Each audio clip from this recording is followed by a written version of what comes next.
ഓ പിന്നെ നീ ഇവിടെ കൊണ്ടുവച്ചിരിക്കല്ലേ, നേരെ ആവുമ്പോ ചോറും ചായ എടുത്തരാം.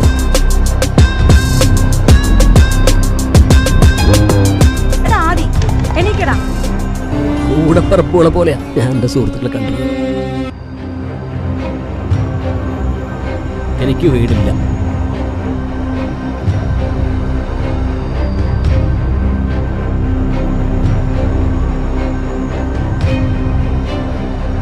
എടാ പൊട്ടാ, നിനക്ക് വിളിച്ച വിളി കേട്ടു.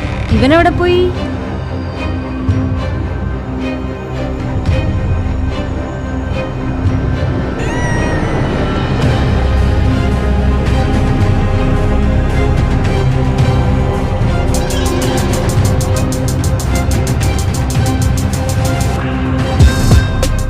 പണത്തിന്റെ ആവശ്യമോ? എന്താണ് നിനക്ക് ഇത്ര പണത്തിന്റെ ആവശ്യം? എനിക്ക് ജീവിക്കണം എൻ്റെ കുടുംബത്തോടൊപ്പം.